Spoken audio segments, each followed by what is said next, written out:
Greetings and felicitations. I'm Mark Hempsell, I'm an astronautical systems engineer, and I'm looking at films that depict space and how they influence humanity's perception of the universe. In the last few videos, I've been looking at the major Hollywood space movies that were made in the 1950s. But there is an important factor we've not considered, known as Sturgeon's Law. When challenged with the obvious fact that 90% of science fiction is crud, Theodore Sturgeon's considered response was, well, 90% of anything is crud. Now, my personal suspicion is that 90% is being rather generous. I would have gone for well above 95%. But for today, I will defer to my elders and betters and go with 90%. Now, with time, the crud that is the consequence of Sturgeon's Law is lost and forgotten. So, for example, when all these young whippersnappers on their music reaction channels listen to Led Zeppelin or Pink Floyd and enthuse what a wonderful time for music, and they speak with envy and longing for a time when such music ruled, well, back in reality, I can assure you most of the music at the time was Sturgeon crud. I should know, not only was I there, I was working hard to keep the standards suitably low. And we have a similar misconception of 1950 space films. More than half a century on, if we consider early Hollywood space films at all, we probably think of three of the films that I've already looked at. One is definitely Sturgeon crud, the other is okay, and Forbidden Planet is just pure gold. But by Sturgeon's Law, we should have around 20 other rubbish films. Well, we've already seen Rocket Ship XM, so that makes 2. But then, as predicted by Sturgeon's Law, there is also all these other B movies, all set in space, all forgettable rubbish, thus taking us to over 20 crud films to give us the 90% predicted by Sturgeon's Law. Now, these days, you have to credit images you use. So here is the wall of shame showing you that this dross was being produced across the board with both small and major players, all experimenting with just how low you can set standards and budgets and still get an audience. And the answer, I'm afraid, seems to be very low indeed. Well, I'm sure you do not have the time or the patience or the intestinal fortitude to watch videos on every one of these movies, and I certainly do not have either the time or the patience to even watch them all, let alone make videos on them. So I decided to focus this video on just one representative example and a couple of related films to explore the overall impact of the genre. So, because the Encyclopaedia of Science Fiction considered it one of the most influential science fiction films ever made, I've selected Catwomen of the Moon. But because it has strong links with 2 other movies, I'm also going to look at Missile to the Moon and Project Moonbase. Now, the chances are you've not heard of any of these movies, as they are all rather justly and understandably obscure. But you cannot be sheltered from the ugly truth forever. So, as an hors d'oeuvre, I'm going to start this metaphorical meal with Project Moonbase. Although it was made and then distributed by different companies from Catwomen of the Moon, they were made using a lot of the same sets and models, and they were released just a day apart.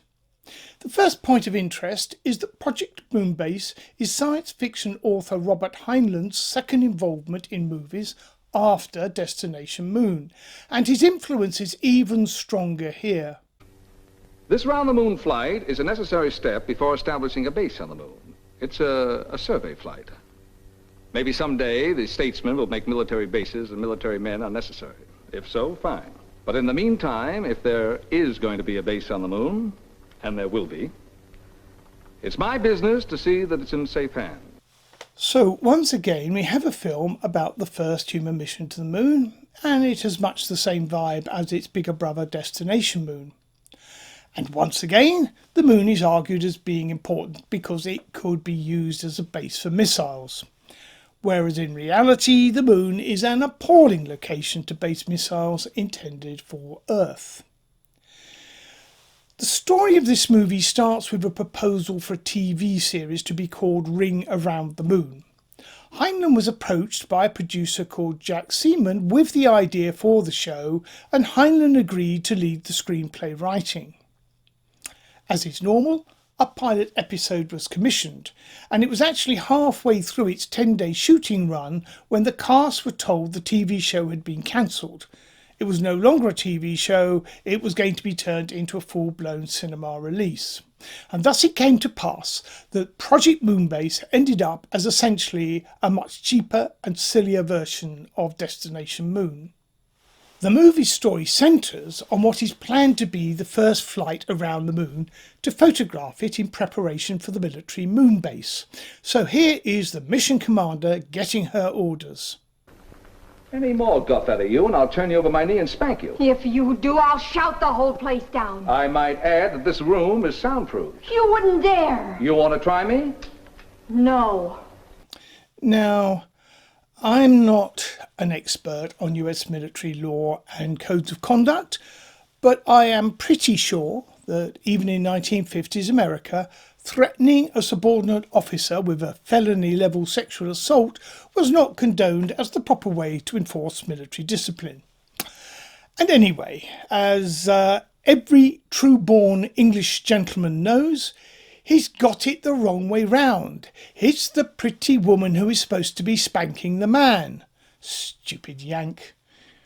The handling of women in the script is just weird, like Robert Heinlein weird, so we know he wrote the script. The spaceship pilot is a woman, just like in Starship Troopers, and the President of the United States is also a woman. All very enlightening, you might think. But as I have hopefully already demonstrated, the handling of male-female relations is juvenile and crass. Also, just like Starship Troopers, it's all very cringeworthy, so let's just draw a veil over that particular aspect of the movie. The plot of this film is rather thin, even for a B-movie. It's just short of 1 hour runtime, really showing up its TV pilot origins, which is then padded out to what one might, with a certain generosity, just about call a feature film. Of course, from this history alone, you can see the potential problems. A failed TV show pilot is not a promising start. The last minute padding it out is hardly encouraging, and of course it means that there is a TV show effects budget. Now, it's my job, albeit a self-appointed one, to critique the technical accuracy of these films. So how does Project Moonbase hold up? Well, it gets a big tick for having an Earth orbiting station, even if it is in a silly orbit for getting to the moon.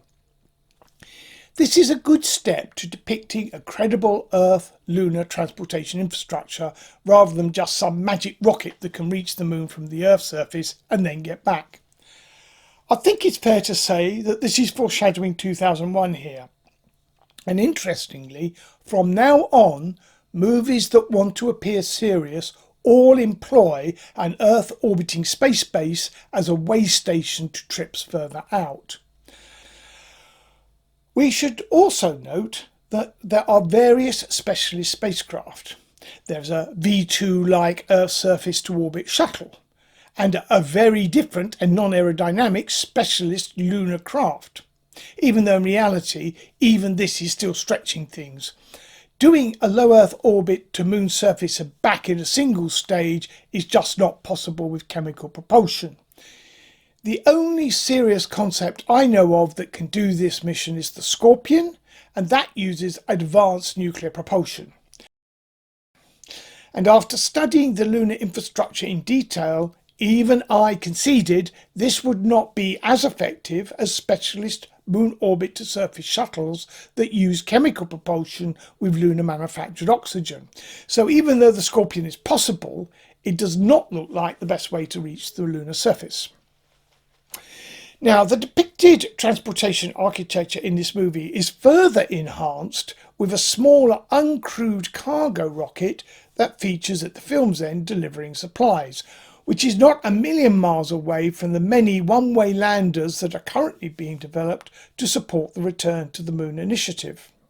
A viewer comment on one of my past videos highlighted that rocket exhausts in films are always wrong, and he's right. Here, the rocket exhaust is overexpanded, that is, it's separating before it leaves the nozzle, which can actually damage the engine. The exhausting nozzles can have three types of flow depending on the pressure difference between the exhaust and the outside atmosphere. And if in the vacuum of space, the engine will always be underexpanded, so the exhaust will balloon out. So it's never this, but this. And I've never seen it in any movie. Partly, I'm sure, because it's actually difficult to achieve. I can personally attest to this, knowing what it took to create just this still image. So I have some sympathy here. And to be honest, this sort of error does not jar with me as much as it does with some of my colleagues. But I have less sympathy for the cost cutting when all the spacecraft and control rooms in a movie use the same cheap set. It just gets confusing. And also, the inside of movie spacecraft in the 1950s progressively degenerate into ridiculously large spaces that actually look more like theatre stages than cabins. And then we get to the really silly stuff. Once again, we get life-threatening levels of acceleration whenever a rocket engine fires, not just when taking off from the Earth, but even when firing in orbit, where in reality acceleration levels below 1 Earth gravity would be the norm. This is in every film, so by now Fairy Space has accepted this as a necessity of reaching space, even though it is a nonsense. If it was doing this to the crew, what is it doing to the lovely rocket? Now, in my last video on the conquest of space, I blamed it for inventing the moving stars trope. I must now apologise to George Pal, as this earlier film has them in an even more unconvincing effect.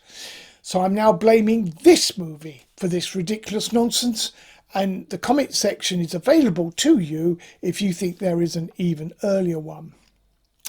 Now, they do acknowledge that the space station is in zero gravity, but then pull a trick by invoking magnetic boots so they don't actually have to show it. Another dodge that was essentially copied later by 2001. So as a consequence, we'll have no unnecessary floating aboard this ship. This of course means the producers can avoid having to simulate zero gravity, although pre-war space movies had shown it could be done rather well. When I see this evasion in a movie that is trying to seriously show spaceflight, I find it both unconvincing and a bit of a con to reduce costs.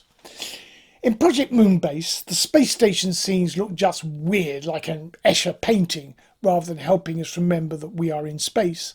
But at least they have thought through some of the implications of these magnetic boots, whatever they are. So, to sum up, this film was always destined to fail. Its makers seem to have had no faith in what they were producing, and in the end it had a very limited theatrical release. And then it faded away. And as a piece of film art, that is all very reasonable and a well-deserved fate. But we should note and give due credit that its sophisticated vision of a complete space infrastructure of interacting stations and spacecraft was at the time unique and laid the pattern for serious space films thereafter. Now, Project Moonbase may be a silly take on a basically sensible premise, but Catwomen of the Moon is definitely a silly take on an absurd premise. Yes, we have come to the main course. Once again, it is a trip to the moon, but this time the crew find a civilization improbably consisting of women in catsuits. This is the film which Encyclopaedia of Science Fiction argues qualifies as one of the most influential science fiction films ever made. I was a little surprised that anyone could make this assessment, so I checked in my copy and found that this film did not even merit an entry, let alone the accolade. The quote is actually to be found in a later, much expanded edition that is only available online. As for the reason, well, hopefully that will become clear as this tedious monologue progresses. Now, Catwoman of the Moon was released during a 2-year flirtation with 3D, when there were a total of 57 movies that were made in this format. The most famous was Hitchcock's Dial M for Murder, but the others, well, they were mostly underwhelming schlock fare like Creature from the Black Lagoon and House of Wax. The point I'm making here is that being in 3D was not really a special selling point, so the movie would have to stand on its artistic merits alone. Which, all things considered, is a bit of a shame, really. The movie plot is the standard humans fly to the moon in a post-war aerodynamic V2 look-alike. Although which V2 look-alike is a little uncertain, as they use shots of both the Earth orbit shuttle and the robotic cargo carrier from Project Moonbase, trying to convince the audience that they're the same ship, and I'm not sure that they're succeeding. In short, the unique plus point for Project Moonbase, that is its depiction of a complex space infrastructure with a sequence of logical shocks, has been jumbled up into an audience-confusing, inconsistent mess. And when we get to the rocket's cabin, things get even sillier. Now, I've already noted the cabin of Project Moonbase has its problems, but here they make the display screen smaller, well, okay, and then added a load of mismatched office furniture, which was presumably nicked from the back office. Now, for those of you planning a career in spacecraft cabin design, can I point out that it has been established that strapping the crew into unsecured chairs on casters is very unlikely to increase their safety during manoeuvres. The spacesuits also came from Project Moonbase, who in turn had got them from Destination Moon. But Project Moonbase script only needed 2 suits, and therefore they only made 2 new metal-domed helmets. But Catwomen of the Moon needed 5 spacesuits, so the 2 metal-domed helmets were supplemented by the 3 plexi-domed nonsense that we see here. So, our intrepid crew, including a token woman, fly to the moon in this indeterminate rocket. And once there, they find a civilization women of Terpsichorean persuasion, dressed in black leotards and running out of atmosphere, an inevitable consequence of failing to implement sensible environmental legislation. Now, we know these young women were the film's main raison d'etre, not only because of the title, but because they're billed as the Hollywood cover girls. So I think we can guess the intended audience with some precision and certainty. So, this handful of provocatively dressed women and a couple of giant spiders have a plan to conquer the Earth, which they have established seems to have plenty of atmosphere to spare. So where in this nonsense story and poor reuse of second-hand sets and effects is the magic that makes it one of the most influential science fiction films ever made? The argument that was made by the Encyclopaedia is that this starts the theme of going into space and finding that dominating women are in control, which is a trope that is used in several later movies. So, this film has found something even more scary to the American patriarchy than bug-eyed aliens and giant tentacled monsters. In England, of course, it's just a mildly erotic fantasy that we tried to make real by electing Margaret Thatcher Prime Minister. But I'm going to take issue with the Encyclopaedia of Science Fiction here, as I do not think the trope of going into space and finding women in control is that original. It was in Just Imagine in the 1930s, and the more general theme of a society controlled by women goes back to at least the Amazons of ancient Greek mythology. But given this is a fundamental fear of the patriarchy, there are probably earlier myths than that. So, is there anything positive to say about this movie, apart from it being an excuse for young men to ogle provocatively dressed young women literally dancing around? Well, the music's okay, but then it was written by Elmer Bernstein. This was only his 4th film, but his later resume shows we have a class act here. But even though he was a newcomer, you would have thought they would have spelt his name correctly in the credits. So we are left with a movie whose only two merits seemed to be an early example of a genius movie composer and the Hollywood cover girls dancing in a state of semi-undress. So surely it was destined to fade into obscurity. But no. 5 years later, the same film production company thought it would do a remake. Yes, the whole of Shakespeare canon was available copyright free, but Astor Pictures went for a reworking of Cat Women of the Moon, which they renamed as Missile to the Moon. Now, it's not a word-for-word remake of Catwomen, as they wanted to add some young men to the crew for the intended audience to relate to. And to add to the attraction, the Lunar women are now international beauty contest winners. Well, I hate to be picky, but most of these are not international but US state winners, but hey, America. However, I was surprised to see Miss France in this lineup, as I doubt if that would have met with the approval of the French Prime Minister at the time, arguably history's biggest ingrate, Charles de Gaulle, who spent a lifetime fighting everything Anglo-American in revenge for our liberating his country and enabling him to be its leader. But I'm pleased to see that Miss United Kingdom seems to have given this opportunity for Hollywood celebrity a miss. Maybe she had some spanking opportunities back in Blighty. So why the remake? Well, the budget was super low, $65,000, so there was very little at risk, and it's almost the archetypal potboiler. It was released in December 1958 as part of a double feature with Frankenstein's Daughter, and of course you're known by The Company You Keep.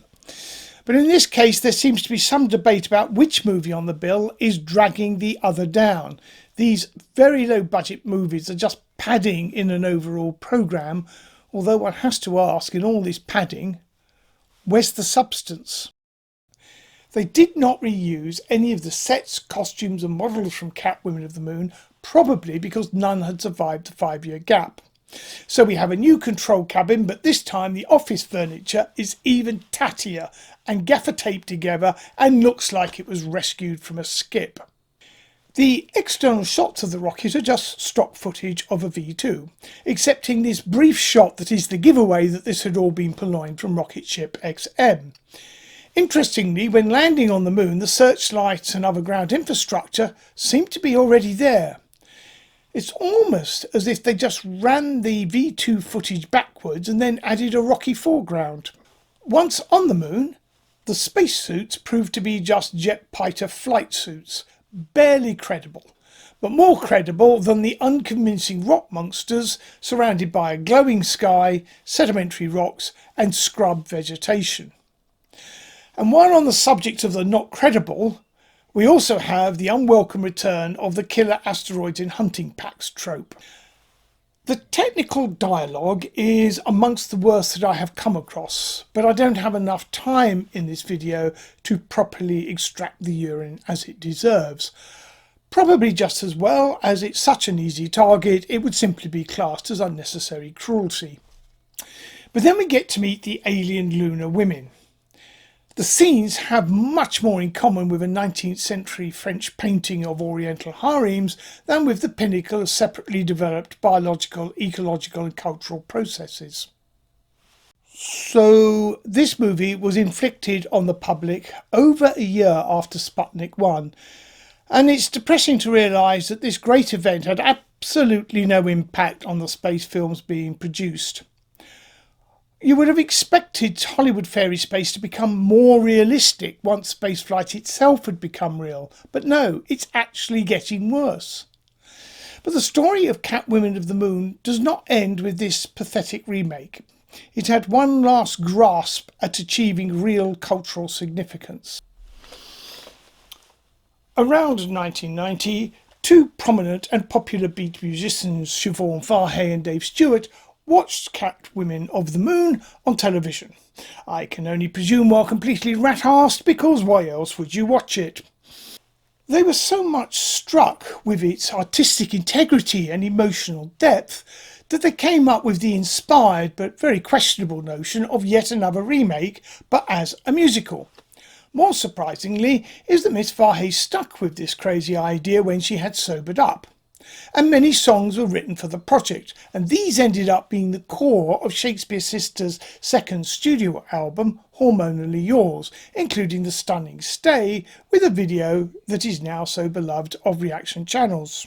And it's always entertaining to see them flounder around trying to understand the meaning and the context, and then coming up with definitive comments, often concluding that the reputedly inebriated Miss Fahey represented death, missing that the video is clearly set on the moon.